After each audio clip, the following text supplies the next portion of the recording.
오늘은 무화과 나무의 비유를 예수님께서 말씀하신 내용을 가지고 교육해 놓겠습니다. 이 세상은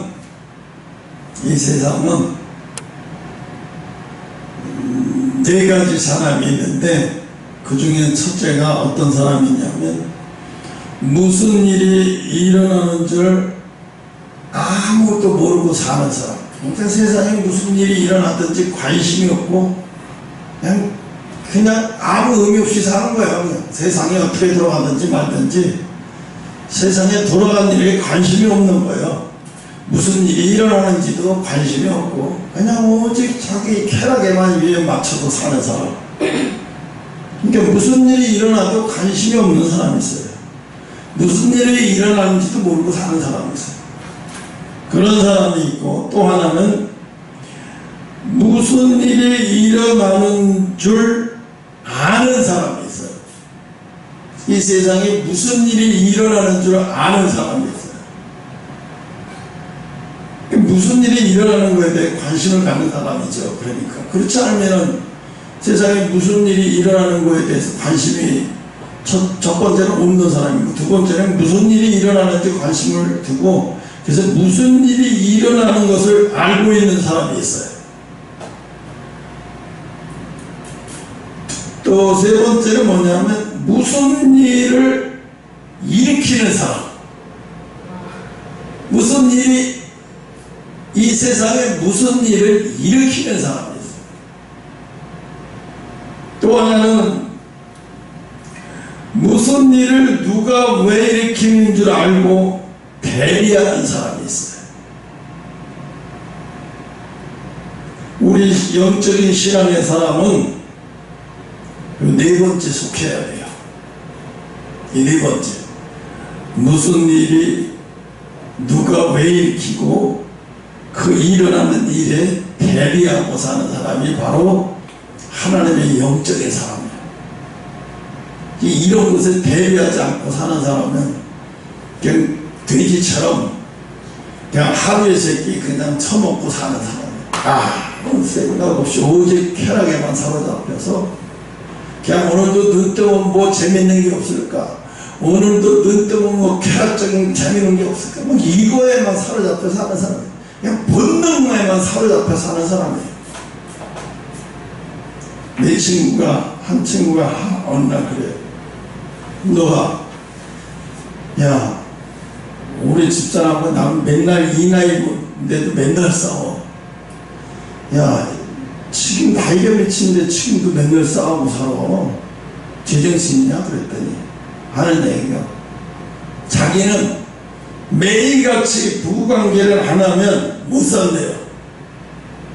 근데 이 60이 넘은 부인은 얼마나 불편하고 짜증스럽고, 폐경이 다 지나가고 짜증스럽고 불편하게 짝이 없어요.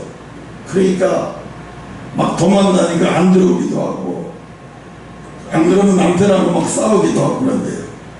근데도 항상 보면 지가 이기는 거예요. 지 욕심대로 반드시 부관계를 하고 만나는 거예요. 그러니까 그 부인이 얼마나 힘들고 고통스럽게 사는지 얼마나. 근데 이 친구를 보면 꿈도 없고 희망도 없고 보는 게 아무것도 없어요. 어제 쾌락밖에 없어요. 술하고 쾌락. 그러니까 매일 술 먹고 집에 가면 매일 쾌락에, 성적 쾌락에 사로잡혀 그거밖에 없어요. 오직 그거로 살더라고요. 그러니까 얘하고 이 친구하고 만나서 대화를 하려고 하면 대화할 게 없어요. 대화할 게 없는 거예요. 이 친구는 본능대로만 사는 사람하고 무슨 대화가 돼요? 아무것도 할 게 없는 거예요.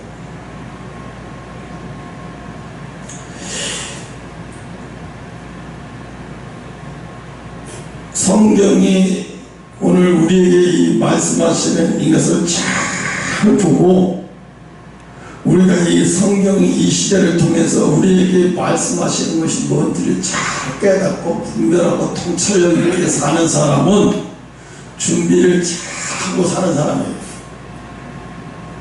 그러나 그런 거에 관심 없고 오직 먹고 마시고 즐기기, 그 예수님이 마지막 때 노아의 홍수 시대에도 뭐라 했어요? 시집가고 장가가고 마시고 즐거워. 뭐 시집가고 장가가는 것이 잘못됐다고 말하는 게 아니에요. 오직 시집가고 장가가고 마시고 즐기고 이런 거에만 오직 사로잡혀 마지막 심판의 때가 왔는데도 거기에만 사로잡혀 살고 있다는 거예요. 그거를 하나님이 한탄하시는 거죠. 유대인 중에서도요, 이 네 가지 유대인이 있어요. 진짜 오리지널 정통 유대인이 있어요. 이 사람들은 진짜 오리지널 정통 유대인이에요. 어려서부터 옛날부터 유대인의 법규를 다 지키려고 하고 모세에게 준 613가지의 율법을 막 지키면서 살려고 발버둥 치면서 이러고 아주 정통적인 유대인들이 있어요. 또 하나는 두 번째 유대인이 어떤 유대인이냐면 잡족 유대인이 있어요. 잡족 유대인. 이 잡족 유대인이라는 얘기가 무슨 얘기냐면 이스라엘 백성이 애굽에서 탈출할 때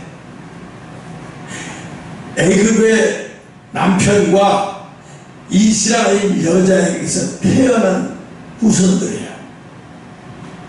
이들이 애굽을 탈출할 때 같이 나왔어요. 이게 잡족 유대인이에요. 이걸 잡족 유대인이라고 얘기해요. 또 페르시아에서 자원하여 유대인이 된 사람들도 있어요.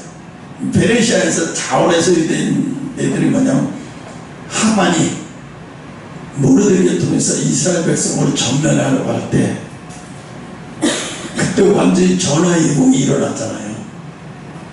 모르드게를 통해서 전화위복이 일어나서 그때 그 사건 이후 하만이 목매달아 죽고 완전히 그걸 보면서 자기도 유대인이 되기로 작정하는 이 페르시아인 유대인이 있어요. 이게 자원에서 유대된 거죠. 자원한 유대인이 있어요. 또 하나는 초청 유대인이 있어요. 초청 유대인. 이 초청 유대인은 어떤 사람이냐면 이스라엘 백성들이 광야에 나와가지고 모세가 매일 아침부터 저녁까지 재판이나 하느라고 정신을 못 차리고 있을 때 미디안 장인 이드로가 와서 모세에게 가르쳐줘요. 야 사위 너 그렇게 하루 종일 그렇게 심판하면 재판하면 너 오래 못 살아. 너 그러다 죽어. 그렇게 하지 말고 50부장 100부장 1000부장을 세워서 그들이 이렇게 하게 만들어. 그리고 모세에게 가르쳐줬던 그 미디안 족속 장인이 이렇게 끌고 와가지고 미디안 족속들이 왔어.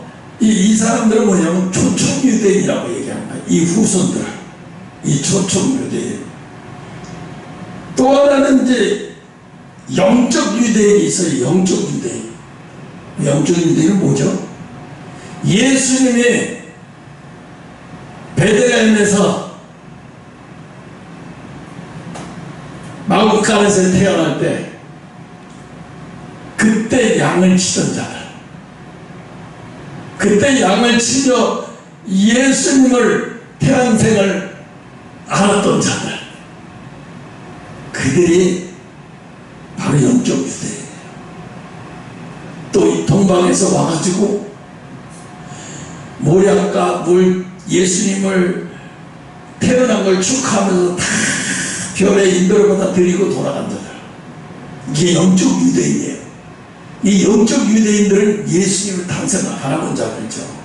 이게 진짜 영적 유대인들이에요. 마지막에는 이제 이게 정말 5번째, 이게 진짜 이게 큰일 날 유대인인데, 이게 뭐 자칭 유대인이에요. 족보상 유대인이 아니야. 자기들이 자칭 유대인이라고 얘기하는 족속들이 있어요.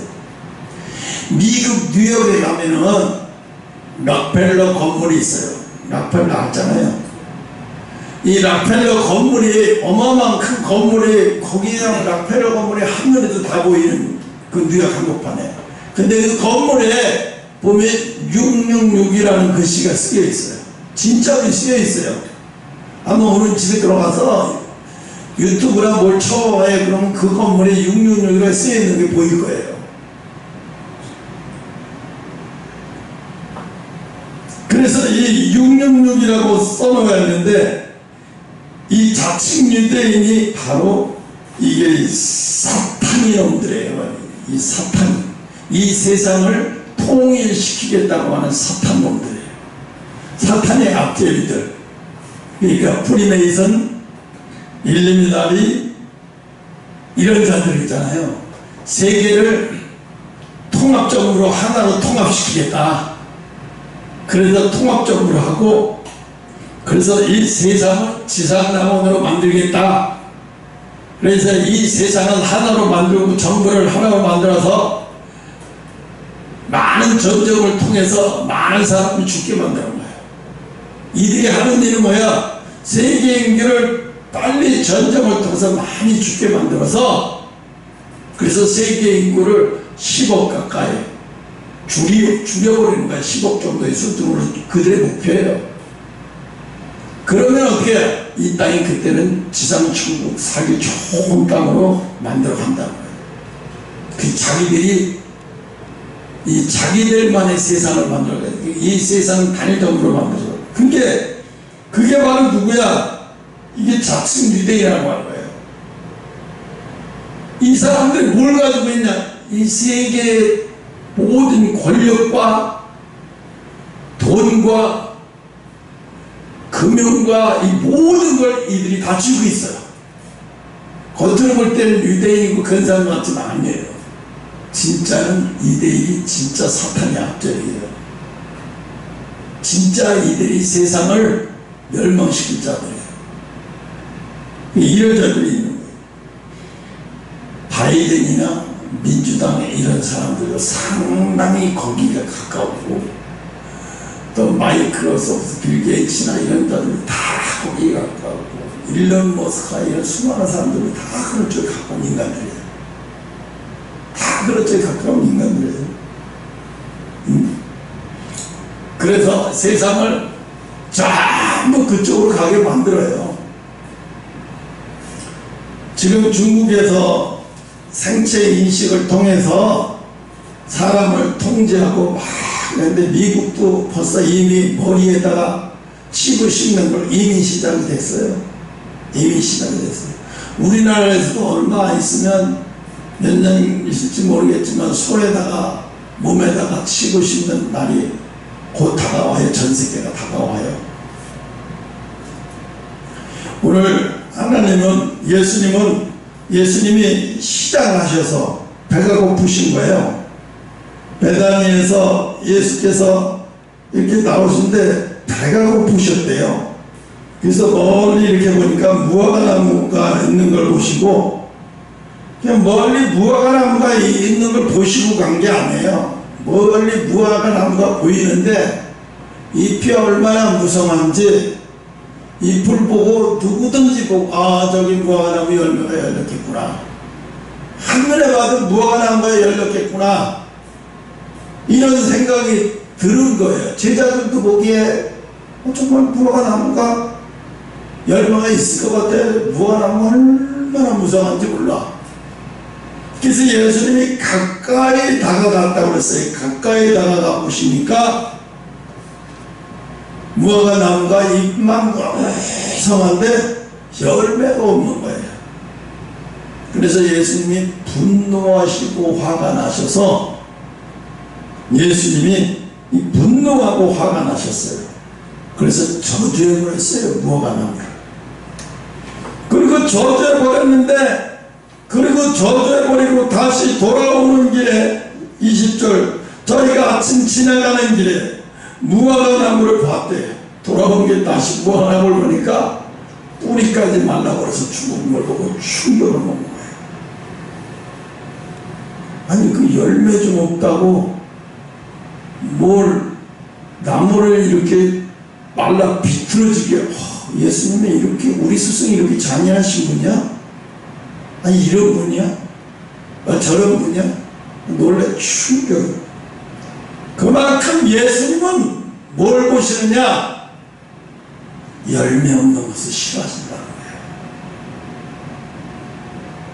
거예요. 예수님이 얼마나 싫어하시는 것을, 무화과 나무를 말라 비틀어지게 하는 것을 보시는 것을 제자들을 보고 가르쳐 주시는 거예요. 내가 열매 없는 것을 얼마나 싫어하는지, 열매 없는 것을 얼마나 싫어하는지. 여러분 열매 있어요? 내가 김갑식다고 1시간 넘게 얘기했는데, 여러분 신앙이 오래된 것이 자랑스러운 게 아니에요. 교회에서 무슨 행사 때 앞에 나가서 주도적으로 뭘 한다고 그 사람이 대단한 믿음이냐? 우리는 교회가 조그마니까 그런 게 없는데, 큰 교회 같이 1000명 이상, 몇천 명, 뭐 10,000명, 몇만 명 모이면 그 앞에서 나가서 뭘 그들을 통솔하고 지휘하면 그 권력이 어마어마해요. 어마어마해요. 순복음교회 성가대 지휘하는 팀장이래요. 성가대를 지휘하는 팀장. 그러면 순복음교회 수만 명 모이는데 예배가 하루에 얼마나 많이 드려지겠어요. 근데 거기에서 성가대를 총관리하고 지휘하는 팀장이래요. 이 여자가 음대도 나오고 음대 교수 있으면서 결혼도 안 했어요. 그런데 이 여자가 바람이 났어요. 이 여자가 바람이란 게 아니죠. 그 교회 목사가 바람이 났어요. 누구랑? 그 팀장이라는 여자. 성가대 지휘 관리하는 팀장이에요. 그 팀장이 여자가 뭐라 말하냐면, 불륜한 게 아니라 자기는 사랑에 빠진 거예요. 목사님을 너무 좋아해서 사랑에 빠졌다는 거예요. 그래서 몇 년, 저같이 한 3, 4년 동안 계속 그렇게 호텔에서 만나서 부부처럼 그러고, 그때 그 사모님은 몸이 아파서 병들어서 병원에도 입원했다가 들락날락 하면서 치료받다 좀 나아지면 괜찮았다 다시 또 입원하고 이런 상태였어요. 그러다가 이제 이 담임 목사라는 분이 실증이 났나봐요. 이제 그래서 뭐라고 메시지를 보냈냐, 사람이 만날 때가 있으면 헤어질 때가 있는 게 인생사다. 이제 우리도 헤어질 때가 된 것 같으니까 헤어지자. 그 여자가 화가 났죠. 나의 단물을 빼먹을 대로 다 빼먹고 이제 날 버리겠다고? 내가 가만히 있을 줄 알아? 그러니까 어떻게 하겠어요? 죄를 덮기 위해서 돈 가지고 합의를 본 거예요. 돈 가지고 이 돈 받고 대한민국에서 떠나. 이 합의 보고 대한민국에서 뜨기로 했는데 돈 받아놓고 막상 미국으로 가려니까 더 억울해. 이까지 거 받아갖고는 안 되겠어. 여자가 안 뜬 거예요. 결국은 책을 내버렸어요.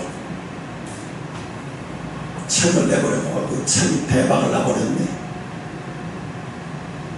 불륜 저지르면서 베스트셀러 작가가 되버렸어.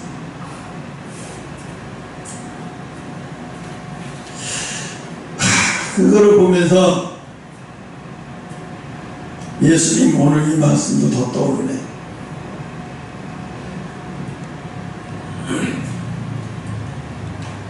우리는 예수님을 잘 알아야 되는 중에 하나가, 이분이 뭘 좋아하고 뭘 싫어하는지를 잘 알아야 돼요. 그래야 신앙생활을 잘 할 수 있을 거 아니에요. 예수님은 보면 뭐라고 말씀하시냐면, 아직은 무화과 나무의 때가 아니래. 열매 맺을 때가 아니래요. 그죠? 분명히 여기에는 뭐라고 나와 있어요. 잎사귀 나무와 무성함을 보시고 특별한 나무에 무엇인가 있을까 해서 보신 즉 잎사귀 아무것도 없더라.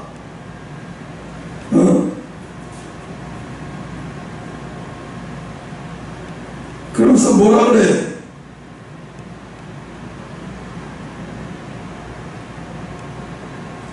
여기 어디 나오는데 나중에 보면 이 무화과 나무가 지금 열매 맺을 때는 아직 아닌 거예요. 열매 맺을 때가 아닌데 열매 맺을 것처럼 잎이 무성해 버렸다는 거예요. 잎이 무성해 버렸어요. 이 여기서 시사하는 바가 커요. 잎이 무성한 것은 영적으로 봤을 때는 하나님의 자녀들, 하나님의 백성들, 종교 생활로 잎이 얼마나 무성한지 몰라요. 정말로 저 사람 신앙을 보면 와, 쉬일도 살 것 같은 마음이 깨끗한 신령 같은 사람들이야. 저 사람들 마음은 천국같이 보여. 얼마나 신앙생활이 거룩하고 경건하게 잘하는지 누가 봐도 무화과 나무잎이 무성한 것처럼 신앙생활의 그 모습이 얼마나 겉으로 봐도 경건하고 훌륭해 보이는지 몰라요. 다 죽을 만큼 저 사람은 오늘 죽어도 천국 갈 수 있겠구나. 저 사람은 오늘 흉고가 일어나도 들림받을 수 있을 것 같은 거야. 너무나 그 겉모양이 훌륭해 보여서. 형식과 외식이 너무나 훌륭해 보이니까 누구도 그런 사람을 보고 의심할 여지가 없어. 너무 훌륭해 보이는 신앙. 겉으로 볼 때 이게 겉모양이 이게 뭐야? 무화과 나무하고 똑같은 거야. 잎이 얼마나 무성한지, 얼마나 종교 행위를 잘하고 근사하고 대단하고 훌륭해 보이는지. 그래서 금교회 같은 데 보면은 무슨 성가대 대장이다, 뭐 남전대 회장이다, 무슨 장이다 상이다 하는 거고, 장로님이다, 무슨 수석장로다, 뭐. 금교회 보면요 장로석이 따로 있어요. 예배 드릴 때. 그래서 옆에 있어요. 옆에. 앞에 있는 게 아니라 옆에 있어요. 성가대에서 저 옆에 붙어 있어요. 장로석. 그래갖고 번호들이 다 있어요. 수석장로석은 따로 앉아있어요. 거기 아무나 앉으면 안 돼요. 이름이 다 적혀있어요. 수석장로석. 어떤 목사님이 부임해 왔는데 예배를 드리는데 수석장로, 장로, 안수집사, 권사들 자기가 다 있는 거 보고 너무 기겁을 해가지고 안 되겠다. 내가 이거부터 뜯어 고쳐야 되겠다 생각하고 한 6개월 지난 다음에 이걸 없애버리자고 단임 목사 저기로다가 해서 이걸 없애버렸다 이 거야. 그랬더니 당회에서 장로, 권사, 안수집사들 모여가지고 담임 목사를 해임 조치를 시켜버렸어요. 보직 해임을 시켜버렸어요.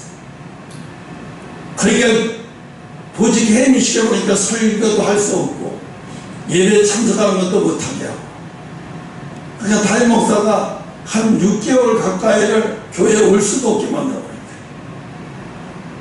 근데 이분은 계속 그걸 놓고 기도하면서 매달린 거예요. 하나님 이렇게 하는 건 아니잖아요. 하나님 이렇게 하는 건 아니잖아요. 근데 어느 날 이게 부서지기 시작한 게 어디냐면 그 수석장로라는 사람이 어느 날 횡단보도로 어딘가 가다가 갑자기 차가 와서 들이받는데 교통사가 와서 목이 부러졌어요. 목이 부러져갖고 하반신마비가 된 거예요. 정신은 있는데 깨어나서 무의식 중에 있다가 깨어나는데 정신은 있는데 몸이 안 움직이는 거예요. 정신을 받았던 거예요. 대화도 가능할 정도. 근데 모든 게 움직였어요.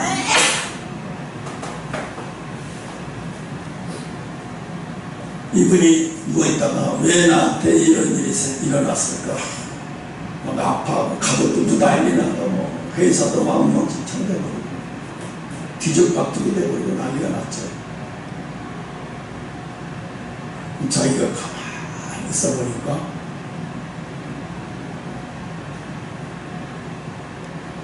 자기가 어떤 짓을 했는지가 순간적으로 생각이 나요.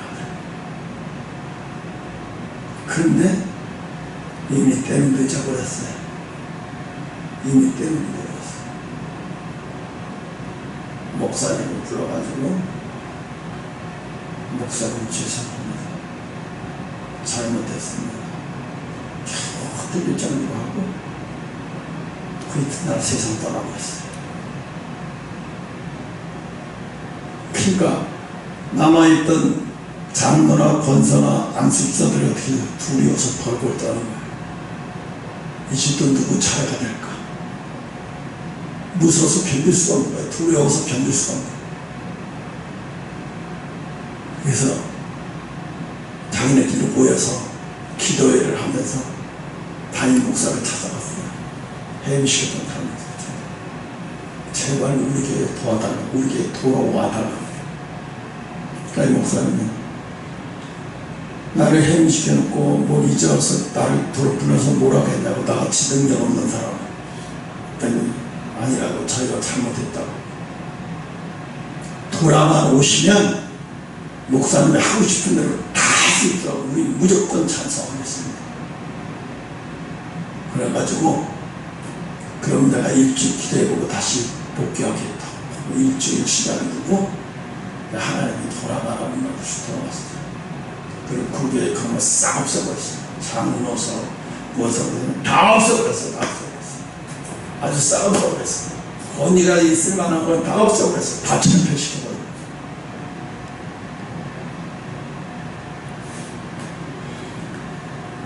결국은 그 목사님이 그러더라고. 자기 신앙생활 중에, 목회생활 중에 가장 힘들 때 그때가 지옥이었다고. 그때가 지옥 같았대.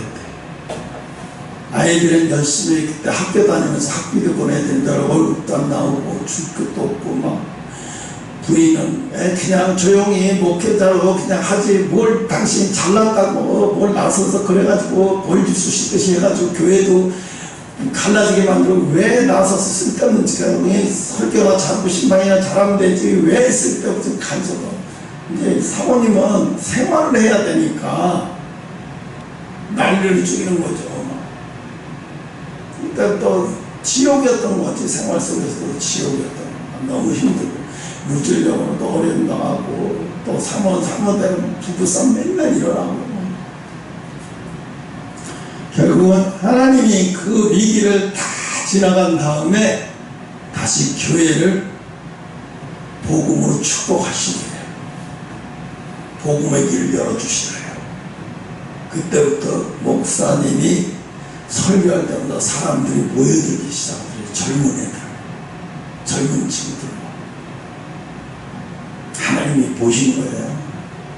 네가 목숨 걸고 저 아까 대적하여 싸워 이길 수 있겠느냐, 싸울 수 있겠느냐, 두려워하지 않고 하나님을 대적하는 좋지 못한 무리들을 저것을 부숴면서 싸울 수 있겠느냐. 하나님 보신 거예요. 결국은 목사님이 이기신 거지만 하나님이 이기신 거죠. 응? 결국은 그 전통 그 교회를 그게 막 내세우고 다 부서지고 다 깨지고 나니까 그때부터 이제 교회가 성령의 은혜가 임하고 성령의 역사가 나타나기 시작하는 거예요.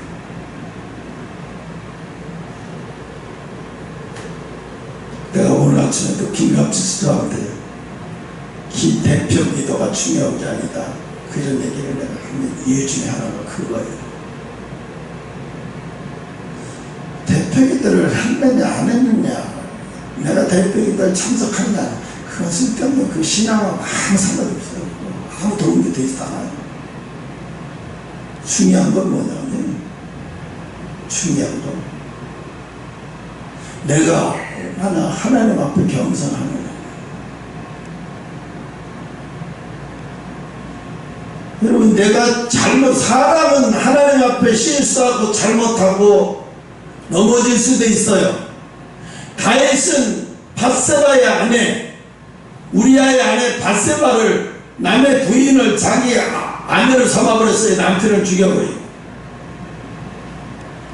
그런데 어떻게 왕을 계속 유지하게 만들고 또 그 여자를 아내로 만들어버리게 하나님 허락하셨을까요?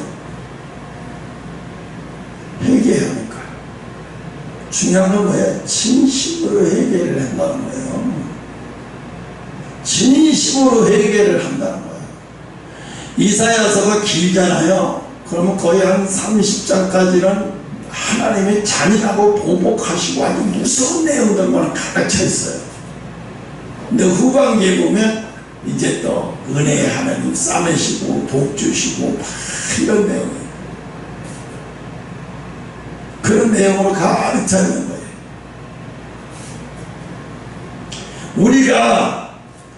우리가 하나님이 오늘 이 시대에 주시는 말씀이 아닌가? 이 말씀이 오늘 이 시대에 주시는 말씀이 아닌가 싶어요. 사람들이 인망무상해요. 지금도요, 교회에서 책을 팔아가지고 교회에서 책장 사고 있는 사람들 무척 많아요. 두란노서원 그러면서 거기서 교회에서 주일 예배 마침 책장 이렇게 쌓아놓고요, 부흥회 한다고 그러면 뭐 또 목사님이 자기 책 적어서 가져와갖고 예배 팔고요. 또 주일날이면요, 예배 그냥 큰 교회들은요 책 이렇게 산더미 같이 쌓여있어요. 여기도 조동기 목사님 그 수목교회니까 그 아들이 그런 거 하잖아요. 영상센터를 세워가지고 자기 아버지 설교 리바이브라고 테이프 책 이런 거 다 팔아서 아들이 돈 벌고 있잖아요. 교회에서도 제가 계속 하고 있어요. 내가 볼 땐 과거나 지금이나 매방면 아무것도 없어요. 달라지는 하나도 없어요. 어떤 분은 그런 얘기를 하더라고요. 내가 이렇게 해서 돈 벌어가지고 나 찾고 가려고 한 게 아니라 내가 선교하고 쓰려고 이렇게 하고 책을 파는 거다. 여러분, 구약시대 성전에서 여러분 그 사람들이 처음부터 그렇게 타락했을까요? 내가 죄가 많아서 소 살라고 양 사고 염소 살고 비둘기 살라고 그래서 하나님 앞에 용서 받으려고 하는 건데 이게 무슨 큰 죄라고 생각해요. 결국 하나님 뭐라 그래? 예수님이 내 집을 장사의 소굴로 만들었다고 했죠. 장사의 소굴로 만들었다고 해요.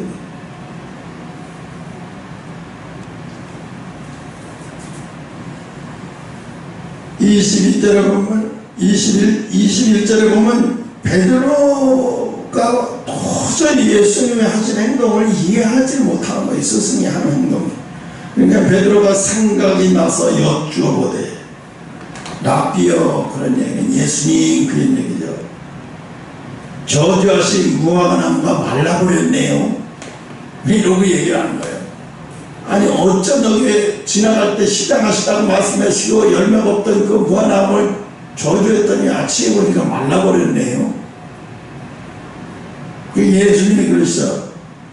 저희에게 이르시되 내가 진실로 너희에게 이르노니 누구든지 이 산들을 들려 바다에 던지우라 하면 그 말하는 것이 이룬 줄 믿고 의심하지 않으면 그대로 된다고 이야기를 했어요. 그러니까 베드로 보고 그래요. 야, 의심하지 마. 너도 나처럼 의심하지 않고 그대로 될 줄로 믿고 말하면 네 말한 것도 그래도 이루어져. 그대로 이루어진다. 이건 나만 일어나는 일인 사건이 아니라 너에게도 일어날 수 있는 사건이라고 이야기를 하시면서 말을 하면 이상히 여기지 말라고 이야기를 하시는 거예요. 우리는 대개 사람들이 그래요. 앞을 봐도 나갈 방법이 없고, 뒤를 봐도 나갈 방법이 없고, 옆으로 봐도 나갈 방법이 없고. 우리 그런 상황을 뭐라고 해요? 사면초가라고 그러잖아요. 야, 정말 하나님 너무하셔. 어떻게 이렇게 사면초가에다가 나를 이렇게 내버려 두셔? 완전히 사면초가네, 이거는. 어떻게 해야 되는 거야? 방법도 죽을 것 같아. 근데 사실은 사면초가가 자기들 인간이 볼 때 사면초가지 하나님 보실 때 사면초가가 아니거든요. 하나님이 사면초가를 만드시는 이유는 옆을 보고 뒤를 보고 앞을 보고 거기 보고는 소용없어. 왜? 위를 보라고. 위. 앞뒤 옆 다 사면초가라고 하지만 내가 사면초가를 만드신 이유는 너가 나만 바라보라고 만든 거야. 위는 트여 있잖아. 위를 바라보라고 얘기한 건데 왜 너는 자꾸 사면초가 앞도 옆도 뒤도 다 막혔다고 이야기하니? 위를 봐라. 위를 봐라. 그래서 예수님은 우리를 일부러 사면초가로 만드신다고요. 왜? 네가 온전히 나를 바라보게 만들기 위해서. 근데 우리는 그래요. 옆에도 길이 있으면 위만 바라보지 않아요.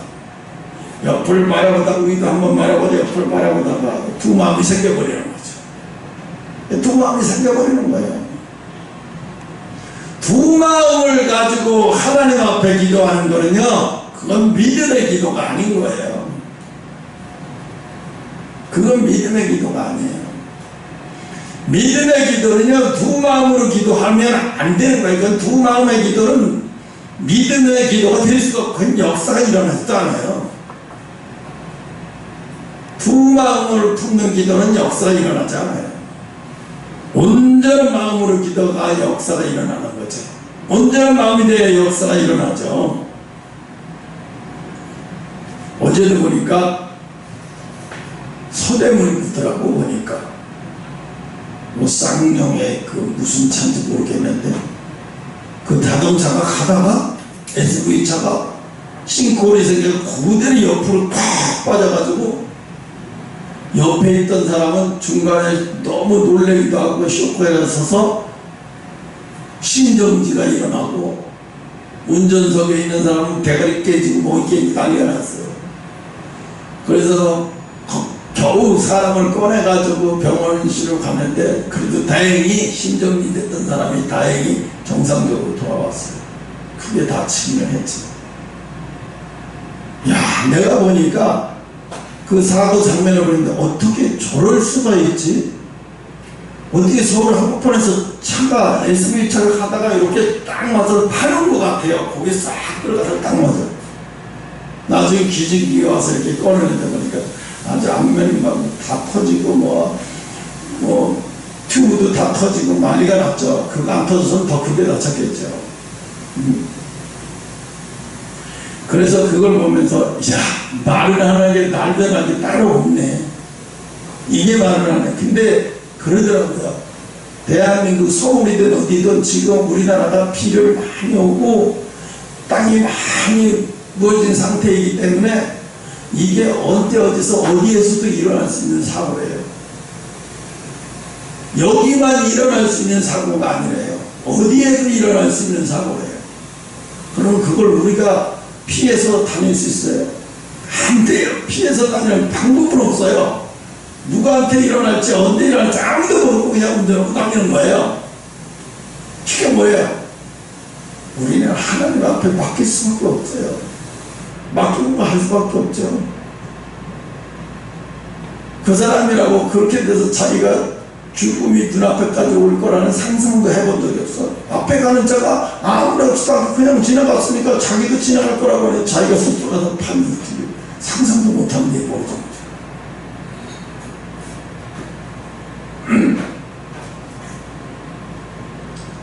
예수님이 15절 저희가 예루살렘에 들어가니 예수님께서 성전 안에 매매한 자들과 내어쫓으며 돈 바꾸는 자들에게 여기 아니고 13절에 멀리 잎사귀 무화과 나무를 보시고 그 나무에 무엇이 있을까 하여 가더니 가보신즉 잎사귀 위에는 아무것도 없더라. 이는 무화과 나무의 때가 아니래요. 사람이 볼 때의 때는 얘기죠. 사람의 때로. 내가 이 말씀은 이렇게도 해석해요. 사람의 때와 하나님 보실 때는 다르다는 거죠. 사람이 볼 때 아니 예수님 나피요 지금 그 과일이 그때가 아니잖아요. 그거 없다고 그렇게 저주하십니까? 그걸 예수님이 몰라서 그렇게 한 얘기 아니에요. 이스라엘 백성들에게 메시지를 주고 싶으신 거 아닌가 싶어요. 야, 너희들이 생각한 때 내가 너희들의 때에 맞춰서 인간의 때에 맞춰서 인간의 모든 계획에 맞춰서 내가 그렇게 하는 사람 아니다. 그렇게 하는 분이 아니다. 내 때는 너희 때와 다르다. 내 때는 너희 때와 다르다는 거예요. 오늘 예수님은 그래서 말씀하시는 거예요. 예수님이 바보세요. 무화과나무 때 열매의 때가 아닌 줄 알면서 열매가 없다고 저주를 하시게, 그거는 메시지를 주고자 하시려고 일부러 그렇게 하시는 거잖아요. 제자들에게 메시지를 주려고, 영적인 메시지를 주려고. 영적인 메시지가 뭐야? 너희들이 생각한 때가 아니야. 너희들이 생각하는 때, 사람이 생각하는 때가 하나님의 때가 아닌 거야. 그래서 하나님이 보시는 때와 인간이 보시는 때가 다르다라는 거예요. 너희들이 생각하는 때에 하나님이 일하시는 게 아니라는 거예요. 어? 그래서 우리는 뭐예요? 하나님의 때가 언제인지 알 수 없으니까 어떻게 해야 돼? 속히 열매 맺는 신앙으로 들어가야 되죠. 속히 열매 맺는 신앙. 아까도 내가 김갑수한테 한 얘기 중에 하나가 열매 맺는 신앙. 회개를 한 사람이면 회개에 합당한 열매가 있어야 된다. 아니 미국에서 어떤 아이가 10대가 어떤 아이를 잔인하게 칼로 엄청난 짓을 했어요. 그러니까 우리나라처럼 어린아이니까 판사가 극한형을 못 내리고 뭐 이런저런 이유로다가 형을 약하게 내리니까 이 아이가 거기서 웃는 거예요. 피해자 엄마는 막 통곡을 하면서 울고 있는데 이 아이가 판사 앞에서 시작되면서 웃는 거예요. 판사가 꼭지가 돌아버렸어요. 그래서 재판을 끌려버리다가 다시 전부 다 앉으라고 해놓고 구속시켜버리고 최고의 극형을 내려버렸어요. 근데 미국 신문에서 뭐라 그러냐면 괘씸죄를 했다. 거기가 어느 법정이라고 감히 아무리 철없는 어린아이 새끼가 잘못을 했으면 뉘우치고 반성하는 행동을 보여도 모자랄 판국에 나는 어린아이인데 뭐 내게 뭐 이래 판사가 내려봤자 이런 거밖에 더 내리겠어. 가지고 노는 행동을 한 거예요. 판사가 구속시켜버렸어요. 보호관찰을 막 10년을 때려버리고요. 그러니까 이제 그 가해자 아이하고 엄마가 막 울고 부모가 울고 난리였는데 소용없어요. 안 봐줘요. 소용없는 거야. 안 봐줘요. 왜? 법정 와서 최소한의 예의를 지켰어야지. 뉘우치는 모습을 보였어야지. 정말 잘못했다고 하면서 실상은 잘못한 얼굴이 아닌 거예요. 잘못했다고 하면서 실상은 가해자 부모들 앞에서 직접 쪼개고 비웃고 갖고 노는 거예요. 죄대로 걸려 들어간 거예요, 판사는. 그게 잘못을 뉘우치는 행동이에요. 전혀 그런 거예요.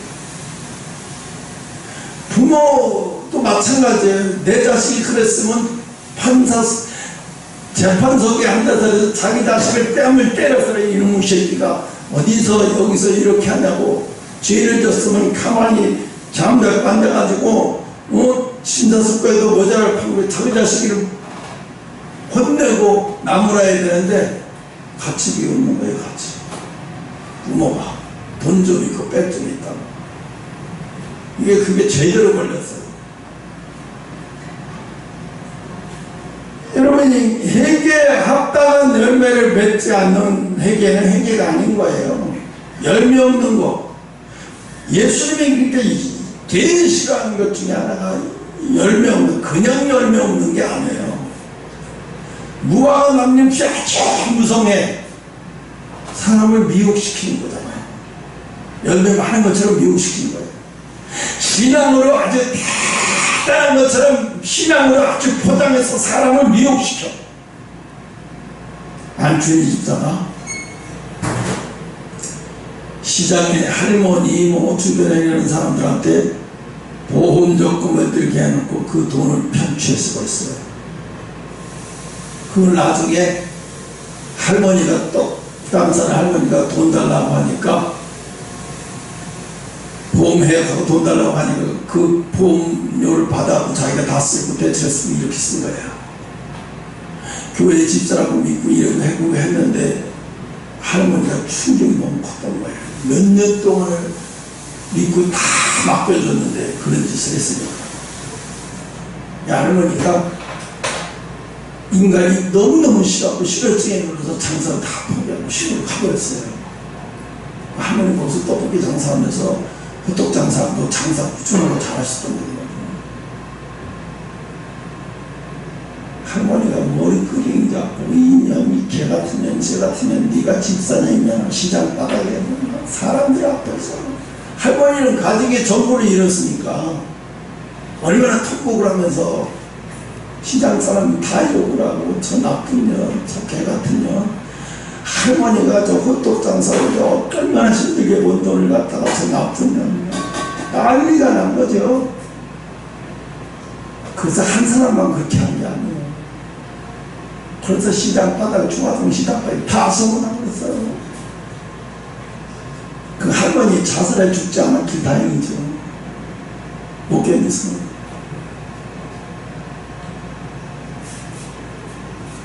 왜 그렇게 됐어요? 예수 믿고 신앙생활 잘하고 집사라고 하니까 그 입에 홀리는 말에 다 믿고 준 거예요. 믿고 맡긴 거예요. 그런 일이 당한 거예요.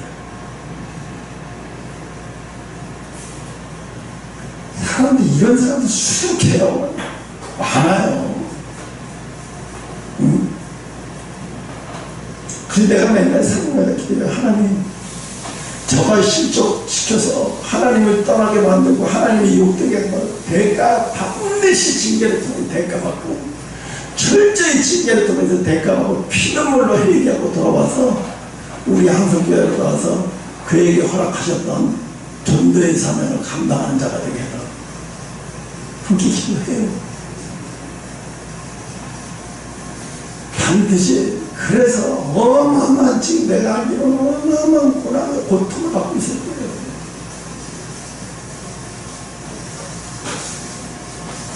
왜 하나님 무화과 남이 무성한 걸 싫어하는지 이유가 알겠죠. 사람을 미혹시키기 때문에. 사람을 미혹시켜서 하나님을 떠나게 만든다거나, 하나님에게서 떠나게 만든다거나, 하나님을 욕되게 한다거나, 하나님을 대적하게 만드는, 하나님의 사람이 하나님을 더 대적하게 만드는 거예요. 왜? 인간이 이상하게 돼가지고 그냥 겉만 보수만 이 신앙생활 잘하는 것처럼 종교의 행위만 잘하는 것처럼 그런하게 포장을 해가지고 실상은 그 속에는 아까도 얘기했잖아요. 그 속에는 누가 있어요? 아까 얘기했죠. 자칭 유대인밖에 없어. 그 속에 아주 자칭 유대인이 들어가 있어요.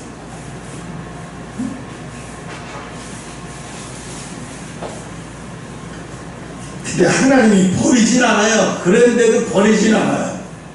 왜? 생명册에 기록된 자들 그래도 버리지 않는데, 버리진 않지만 어떻게 해요?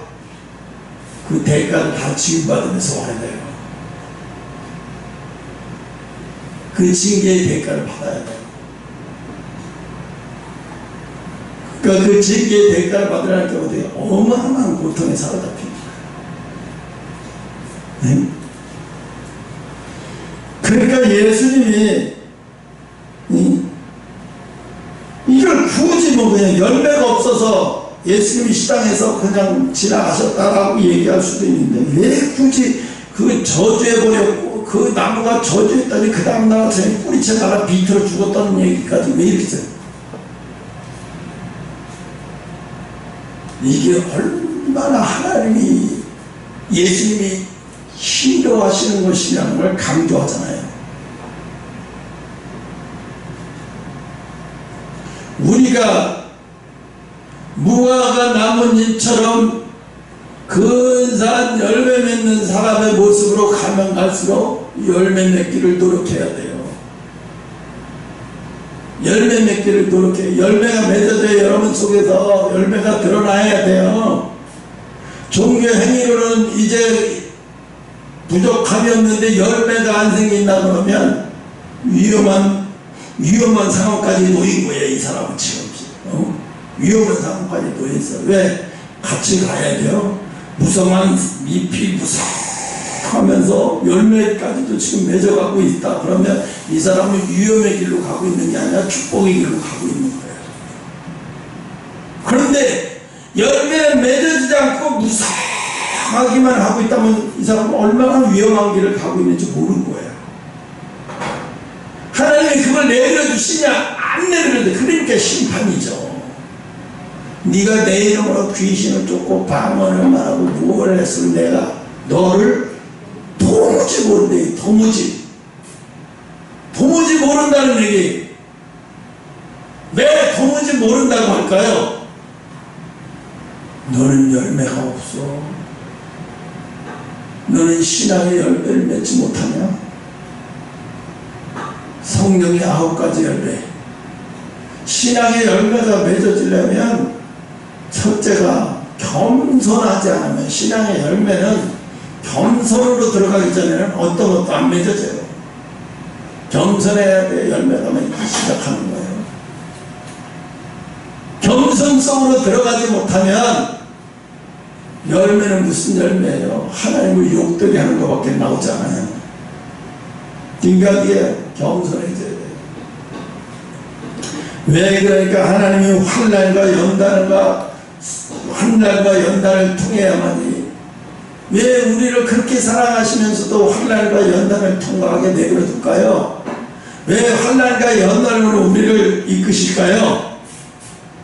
우리를 환난과 연단을 통해서 온유하고 겸손한 자가 되어 열매를 맺게 하기 위해서요. 열매를 맺으면 누구 좋으라고요? 나에게 복 주시려고, 여러분에게 복 주시려고 그러는 거예요. 복이라는 얘기 뭐예요? 하나님이 하고 싶으신 일을 여러분을 통해서 하고 싶어 하시는 거예요. 그게 복이에요. 하나님이 하고 싶어 하시는, 이루시고 싶어 하시는 일들을 여러분을 통해서 이루고 싶으신 그 뜻을 이루는데 하나도 지장없는 사람이 되었다 그러면 하나님은 너무 그 사람을 사랑해요. 머리털 하나까지도 사랑해요. 머리털 하나까지 다치는 걸 원치 않으셔요. 지켜 보호해 주세요. 왜? 내 뜻을 내가 너를 통해서 이루고 싶어서 그래요. 여러분, 마리아가 처녀가 임신하면 이건 죽을 얘기예요. 정혼한 남자하고 잠자리도 안 했는데 임신을 해? 이건 죽이려고. 근데 요셉도 견딜 수가 없었어요. 정혼한 여자가 어떻게 임신을 했단 말이야. 견딜 수 없으니까 며칠 동안 잠도 못 자겠고 내가 이걸 어떻게 해야 되나. 근데 한쪽에서 마리아를 사랑하는 마음도 너무 크니까 이거 죽일 수도 없고 살릴 수도 없고 사람들이 나를 어떻게 했다고 힘들고 고통스러운데 그 고통 첫날 나타나면 좋겠는데 그 고통을 한 며칠 동안 알아서 몸무게가 한 10kg, 15kg 빠질 정도의 고통을 받고 있을 때 그 여자의 꿈속에서 천사가 나타났어요. 요셉아, 마리아 데려오기를 두려워하지 마라. 그는 남자와 동침해서 임신한 게 아니라 내가 성령을 통해서 내 아들을 그 속에 보내서 성령을 통해서 임신했느니라. 그러니 두려워하지 말고 마리아 데려오기를 두려워하지 마라. 그랬더니 요셉이 그 말 딱 믿고 그 다음 날 마리아를 데리러 가요. 마리아를 데리러 가면 그냥 바로 나타나셔서 그랬으면 좋은 건데 한 며칠 동안 그래버리면 삶이 얼마나 느리겠냐고. 이 여자를 죽여 살려. 사람들이 나를 보고 미치다고 하는데 이거 미치겠네. 어떻게 해야 되는 거야. 근데 천사가 꿈속에 나타나서 그러는 거야. 내 아내 될 자를 데려오는데 두려워하지 말라. 그를 전혀 남자를 알지 못하느니라. 성령으로 잉태된 아들이니라. 그 아들을 낳으니 이름을 예수라 하여. 그는 하나님의 아들이라는 거예요. 그랬더니 요셉이 그 고통에서 벗어날 수 있었어요. 그 천사의 말씀을 듣고 순종해서. 여러분 다 때가 있는 거예요. 우리가 고통의 시간만큼 단 다음에 꼭 은혜를 그때 내려주세요. 바로 내려주시면 얼마나 좋아요. 고통을 겪게 하시고 그런 다음에 은혜를 그때 내려주세요.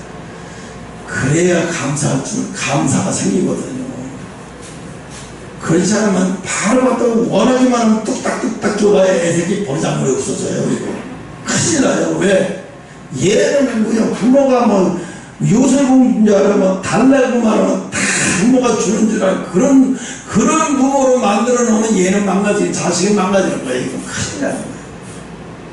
그러니까 어떻게 해? 내가 준다는 말을 해놓고 기다려라. 이스라엘 백성들 그거잖아요. 유대인들이 항상 안 준다는 얘기는 아니에요. 준다고 해놓고 뭐라고 해? 기다려라. 때가 되면 내가 줄게 기다려라. 이게 미치는 놈이죠. 그래서 유대인들은 자기 자식을 가르치는데 그걸 가르쳐요. 기다리는 훈련. 안 준다는 얘기 아니에요. 줄게.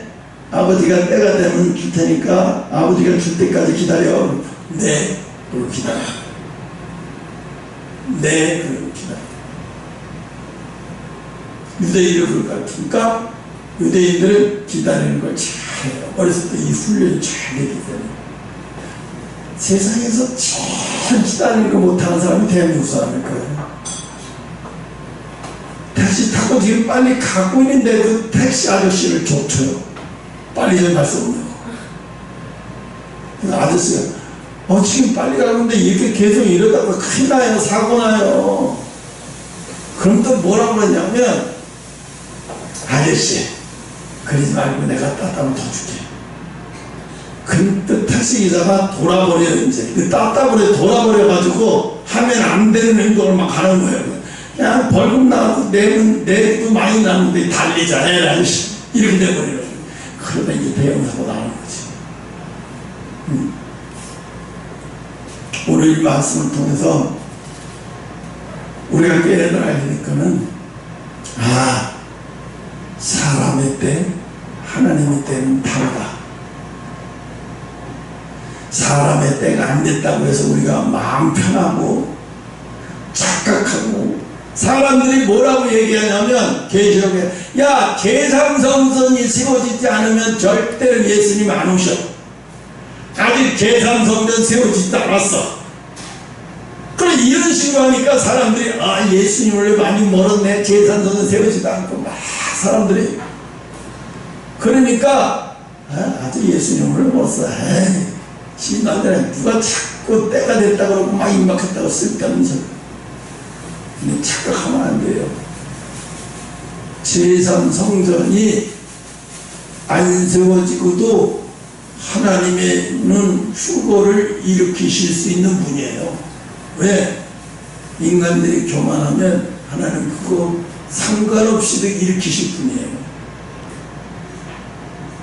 인간들은 그래서 뭐 어때 된다 저때 된다 이거 이러지 않으면 절대로 예수님 안 오신다 그래가지고 거기다 못을 박아놓고, 그래서 마음 놓고 풀어헤치고 완전히 세상과 짝하면서 살게 만들어버려요.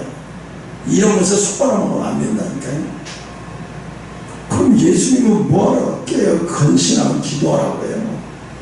깨어 건신하고 기도하라고. 그거지만 깨어 건신하고 기도하지 말고, 야 제3성전 세워질 때 내가 너희들을 부를 거니까 아직 제3성전 멀었어. 그냥 막 놓고 놀고 있어. 그러니까 말하는 교회들이 이렇게 얘기를 해. 아이 제3성전 안에 세워지면 멀었어. 자꾸 막 임박했다 뭐 했다 그것도 소화 넘어가지 마. 이게 기존 교회들이 급할 것도 없네. 우리 목사님 말이 맞아. 반대로 또 이단들은 어떻게 다가올 때 곧 예수님 오신다, 곧 예수님 오신다 이렇게 하면서 불안을 엄청나게 강조하죠. 반대로 정통 기독교인들은 너무 또 완전히 긴장을 제거해버려요. 교회에서 신앙적인 긴장을 완전히 제거해버려요. 오늘 이걸 보면서 신앙적인 긴장을 다시 회복하시는 여러분 되시기를 축원합니다. 그러니까 뭐예요?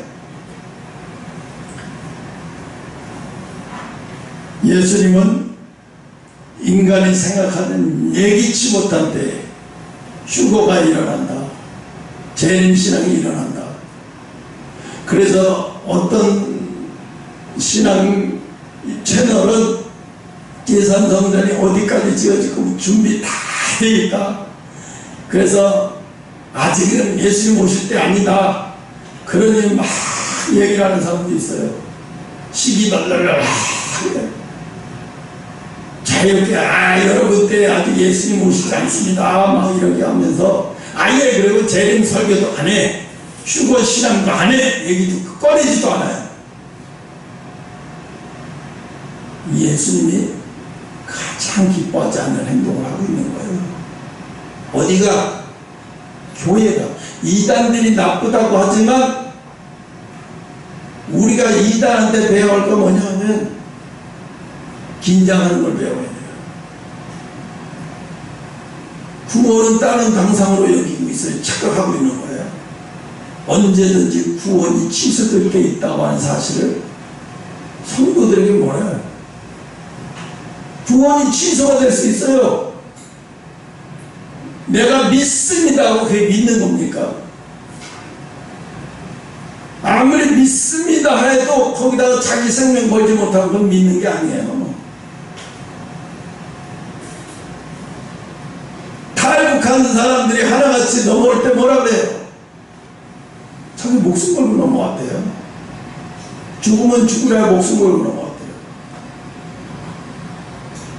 목숨 걸지 않는 신앙, 하나님 앞에 전부를 걸지 않는 신앙은 하나님은 그런 온전한 신앙으로 여기지 않아요. 온전한 신앙으로 받아들이지도 않아요. 하나님이 바보입니까? 전부를 걸지도 않고 반은 세상에 나갔고 반은 하나님 앞에도 그것도 하나님이 구별 못하시나요? 절대 그렇지 않죠. 우리는 그거와 상관없이 오늘 예수님이 언제든 우리에게 찾으실 때 내가 여기 있나이다 하고 나가고 믿음의 열매를 여러분 드러내셔서 하나님이 이 마지막 시대에 귀하게 쓰임받는 여러분 되시기를 축원합니다. 기도하겠습니다. 시간 지나